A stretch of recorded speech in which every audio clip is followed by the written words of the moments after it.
Oi pessoal, aqui é a Belanini do Criptografando Sonhos e hoje eu vou falar da Gillian Flynn. Gente, Lugares Escuros, apesar dessa capa que eu odeio. Gente, que livro! E assim, eu tenho que abrir um parênteses porque livro de mistérios, normalmente, ele mostra os personagens da cena do crime em todas aquelas pistas pra resolver quem é o culpado. Só que a Gillian Flynn, ela, além de fazer isso, ela mexe com o seu psicológico, ela dá muitas pistas falsas sobre assassino, personalidade, ela mexe com você de uma forma que eu não sei explicar. Tive o primeiro contato com objetos cortantes, eu vi Garota Exemplar e eu ainda quero ler Garota Exemplar. E quando eu li Objetos Cortantes, eu fiquei, eu não digo perturbada, mas eu ficava muito com aquela coisa na cabeça de, tipo, ela mexe muito com a personalidade humana e ela sempre mostra a dualidade nas pessoas de uma forma aterradora. E às vezes a pessoa pode ser muito boa, pode ser muito má, e ela consegue mesclar a bondade e a maldade nos personagens. Em Lugares Escuros não foi diferente. Entre Objetos Cortantes e Lugares Escuros, eu admito que eu prefiro Objetos Cortantes. Ele mexeu mais comigo. Mas Lugares Escuros eu achei assim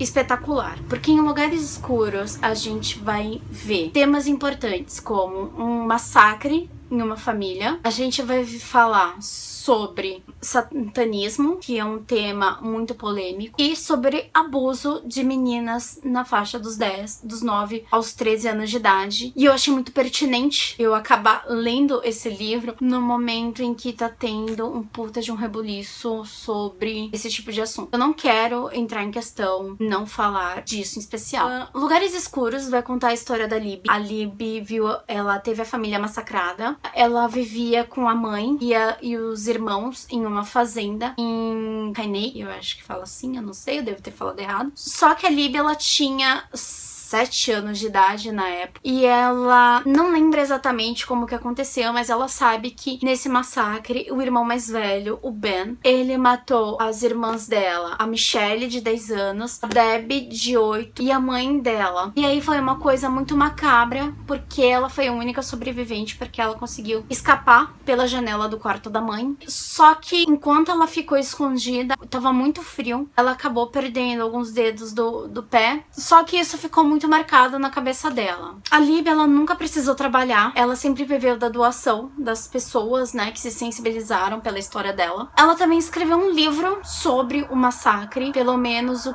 que ela acha que aconteceu no massacre. Quando ela tá com 30 e poucos anos, o cara que cuida do fundo dela chega pra ela e fala que, na verdade, ela tem pouquíssimo dinheiro nesse fundo e que tá na hora dela procurar um emprego. Só que a Libby, ela é totalmente desacreditada na vida. Então, quando aconteceu esse massacre, ela simplesmente perdeu o rumo. Ela nunca quis crescer, ela sempre viveu desse passado, ela sempre viveu dessa tragédia, então ela sempre ganhou dinheiro por causa da tragédia, ela sempre foi alguém por causa dessa tragédia, e pra ela tava tudo bem, pra ela tava numa boa naquelas, e ela era praticamente um vegetal vivendo de doações, vivendo da caridade das outras pessoas. Ela se vê num beco sem saída, que ela não sabe o que fazer, porque ela não quer trabalhar, ela não quer ganhar dinheiro por conta própria. Depois do massacre, ela foi morar um tempo com a tia dela, da Daiane. Só que a Libby nunca foi uma criança muito normal. Ela sempre teve problemas com a tia e com os poucos familiares que ela ainda tinha contato. O pai da Libby, ele na verdade, ele sempre foi um alcoólatra, um jogador inveterado que perdia todo o dinheiro com drogas, com bebidas e com jogos de azar. Quando ela vai ver esse cara do fundo dela, ele entrega algumas cartas pra ela. Uma das cartas é de um clube chamado Q Club, Clube da Morte, em que o menino, Lyle, ele chama a Libby pra conversar porque eles querem tentar decifrar o que aconteceu na noite que a família dela foi massacrada.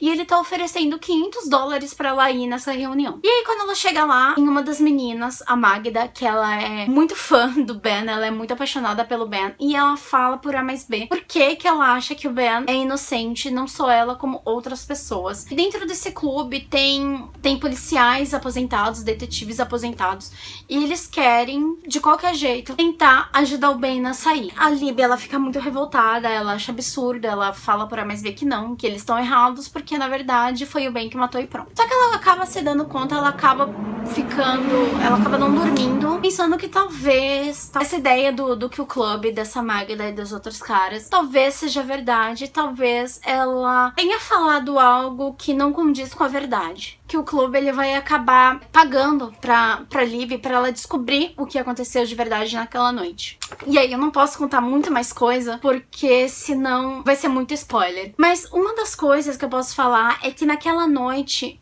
depois do que aconteceu com o massacre, a cidade dela, lá do Kansas, acusaram o Ben de matar a família e falaram que ele estava envolvido com satanismo e que ele havia violentado algumas meninas da quarta, quinta série. Que isso, de qualquer forma, foi o que a morte da família, ele matar a família, foi o ápice da loucura dele. E aí, essa é a parte legal, porque durante todo o livro a gente faz um monte de teorias de que talvez tenha acontecido isso, ou talvez tenha acontecido aquilo. A Gillian Flynn, ela é mestra de dar pistas muito falsas, de você achar por um momento que talvez realmente o irmão tenha matado todo mundo, ou talvez tenha sido a própria protagonista, ou talvez tenha sido qualquer coisa pode ter ocorrido, e a gente só vai mesmo descobrir no final do livro. Eu achei muito bom, tipo, literalmente nos últimos capítulos a gente entende o que de fato aconteceu. Uma das coisas que eu gostei muito, e aí eu fico muito preocupada, porque principalmente nessa época de internet, é como boatos se transformam em verdades, como pré-julgamentos se tornam julgamentos ferozes sobre a conduta de pais de adolescentes, como isso é visto na sociedade. E no final das contas, uma coisa que fica muito claro, pequenos mal-entendidos tornam-se grandes e enormes problemas, e às vezes é bom a gente parar pra pensar e refletir. Eu pensei isso muito porque na internet o que a gente mais vê são notícias de